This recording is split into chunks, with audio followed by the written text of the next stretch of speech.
विष्णु जी की जय हो। एक समय स्वर्ग लोक में सवाल उठा कि सबसे बड़ा कौन है, तो सारे देवता अपने आप को बड़ा बताने लगे।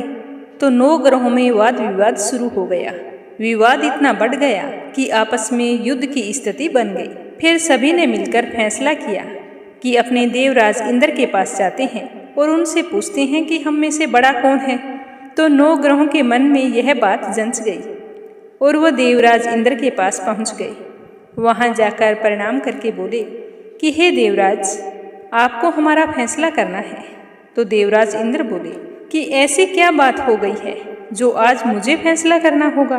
तो वे कहने लगे कि आप हमें बताओ कि हम सब में से बड़ा कौन है।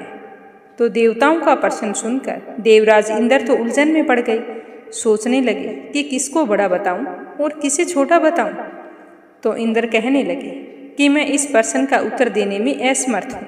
तो देवता बोले कि हमारा फैसला तो आज आपको ही करना है। तो देवराज इंद्र ने कहा कि हम सभी मिलकर पृथ्वी लोक में उज्जैनी नगरी में राजा विक्रमादित्य के पास चलते हैं। वही बता सकते हैं कि तुम में से बड़ा कौन है। तो देवराज इंद्र सहित सारे देवता उज्जैनी नगरी पहुंच गए।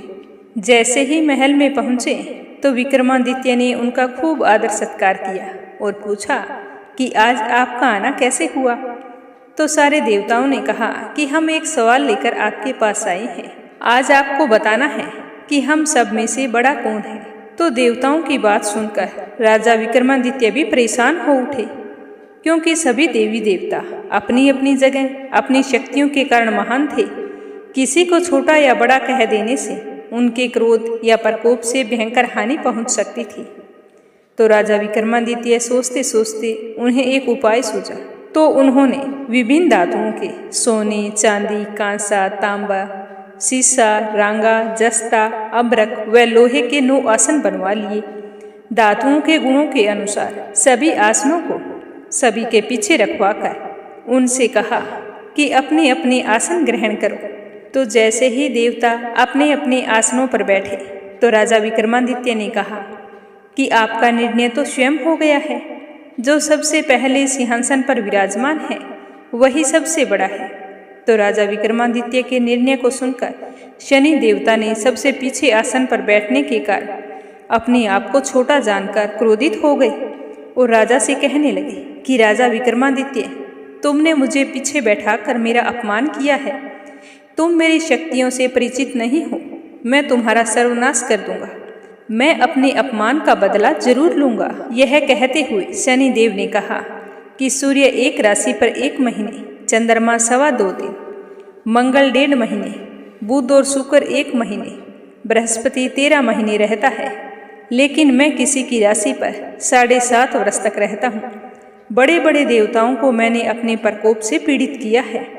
राम को भी 7.5 के कारण ही वन में जाकर रहना पड़ा था और रावण को 7.5 के कारण ही युद्ध में मृत्यु का शिकार बनना पड़ा। अब तुम भी मेरे प्रकोप से बच नहीं सकता।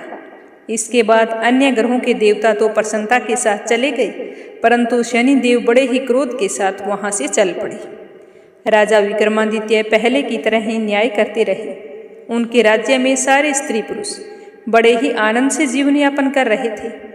ऐसे ही हंसी खुशी दिन बीत रहे थे। राजा विक्रमादित्य सब कुछ भूल चुके थे, लेकिन शनि देव अपने अपमान को नहीं भूले थे।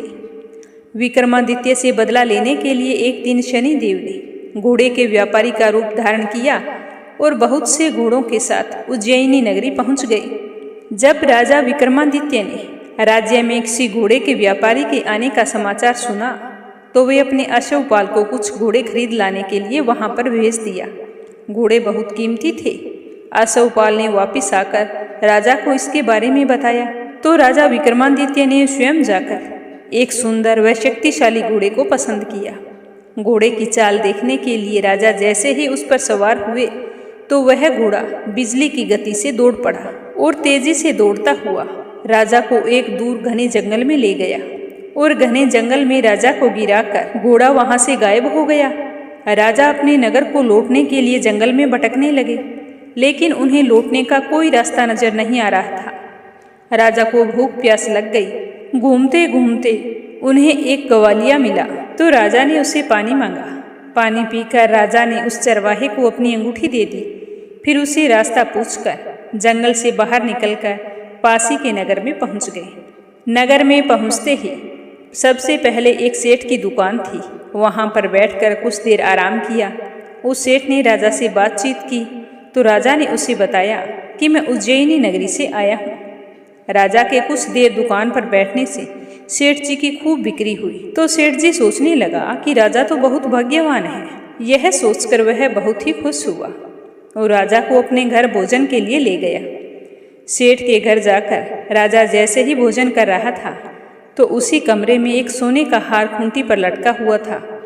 राजा को उस कमरे में छोड़कर सेठ कुछ देर के लिए बाहर चला गया। तभी एक आश्चर्यजनक घटना घटी। राजा के देखते ही देखते सोने के उस हार को खूंटी निगल गई। तो राजा यह देखकर बहुत ही हैरान था।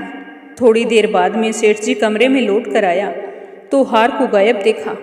तो सोचने लगा कि इसी आदमी ने हमारे हार को चुराया है, क्योंकि उस समय कमरे में और कोई नहीं था।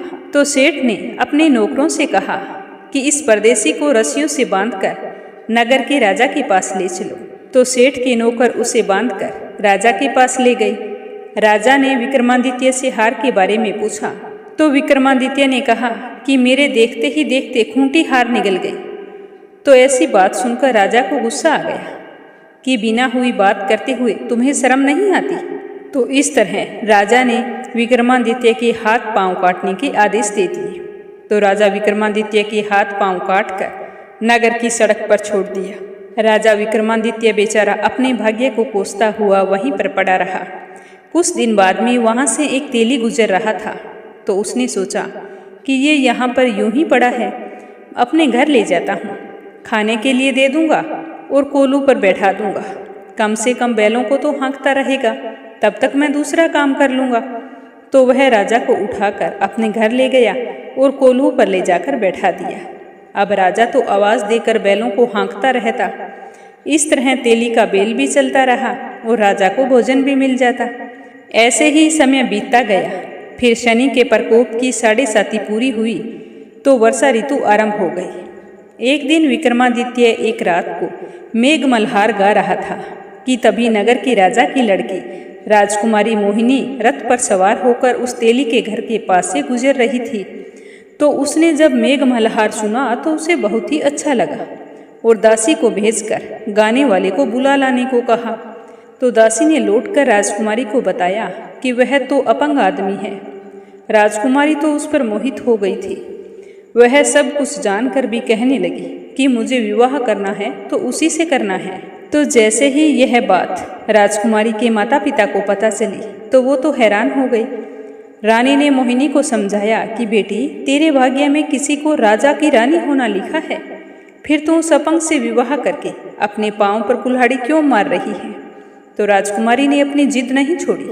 वह अपनी जिद पूरी कराने के लिए भोजन करना छोड़ दिया और अपने प्राण त्यागने का निश्चय कर लिया।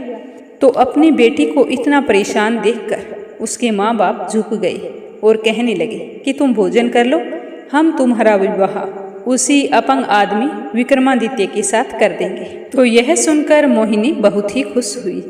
राजा ने अपने वचन अनुसार विक्रमादित्य और मोहिनी का विवाह करवा दिया।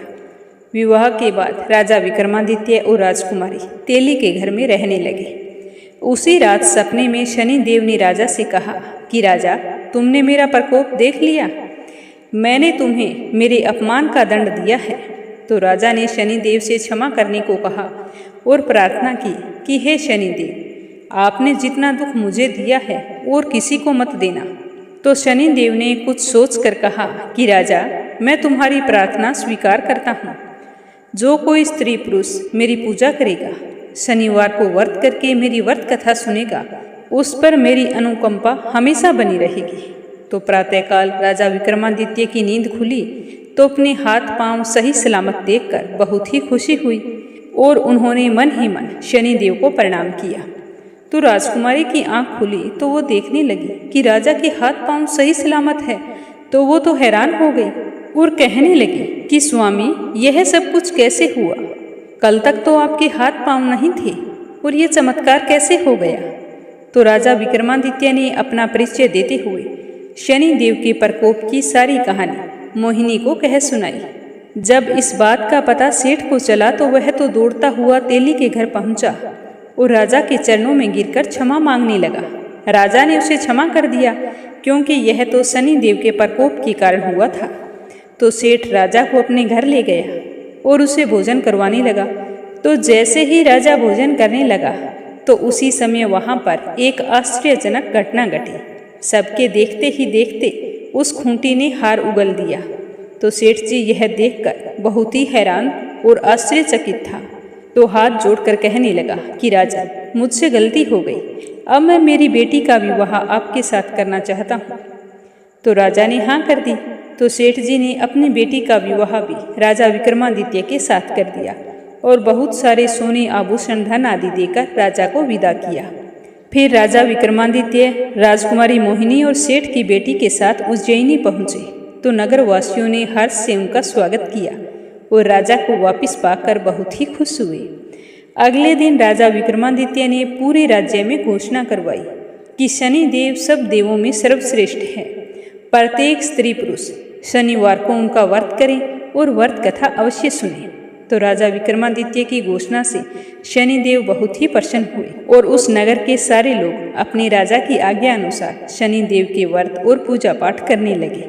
तो शनिदेव की कृपा से सभी लोगों की मनोकामनाएं पूरी होने लगी और सारे लोग आनंद पूर्वक रहने लगे। इस कथा को शनिवार के दिन व्रत रखकर अवश्य सुनना चाहिए। इससे शनिदेव का प्रकोप कम होकर जीवन में सुख सौभाग्य और अन्न धन का वास होता है। कथा समाप्त होते ही कमेंट बॉक्स में जय हो शनि देव की अवश्य लिखें। अगर आपको कंचन भक्ति सागर चैनल पर कथाएं सुनना अच्छा लगता है तो इस चैनल को सब्सक्राइब जरूर करें और वीडियो को ज़्यादा से ज़्यादा शेयर करें।